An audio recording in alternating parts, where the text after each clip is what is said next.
Welcome back to ABC 7 at 6. I'm Paul Cicala. Stephanie Valle is on assignment.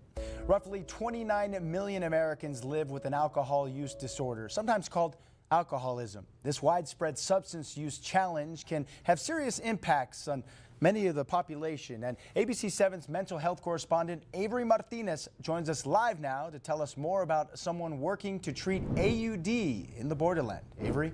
Well, April is Alcohol Awareness Month, and it's a chance for all of us to look at how much we drink and what it can do to us. Excessive drinking can lead to depression and major physical impacts. Here in El Paso, Emergence Health Network is one of several organizations providing treatment, and we're about to meet Chris Ellis, a former drinker now helping others on their path to recovery as a peer support specialist.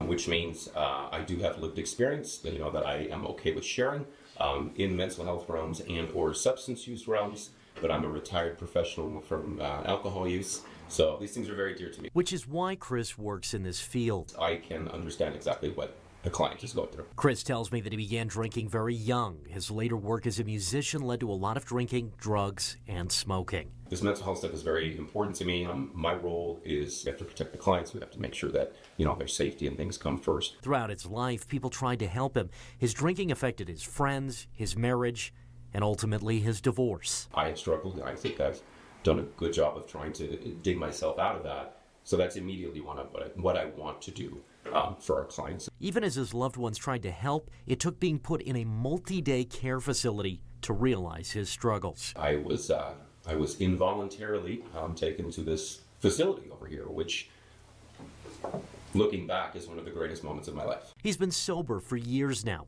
and his children have seen him change his life. I could have continued, probably not been a great dad, and I did decide to fix it, and I'm a great dad. He believes we have to treat those with addiction with plenty of kindness. I have been called a drug addict.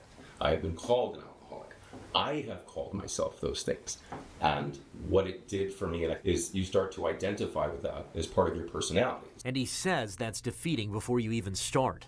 So now he changes it in his work. I think just the language I get to use is a little more personal. And I've been that person. I've been the unhoused person. I've been the person using those drugs and denying it and all those things. So that part really is that's just me.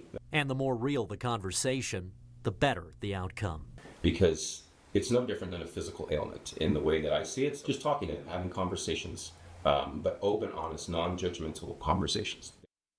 EHN and other borderland groups offer treatment options through their various programs. And if you need immediate mental support for any challenge, you can always reach out and call or text 988, the National Suicide and Crisis Hotline.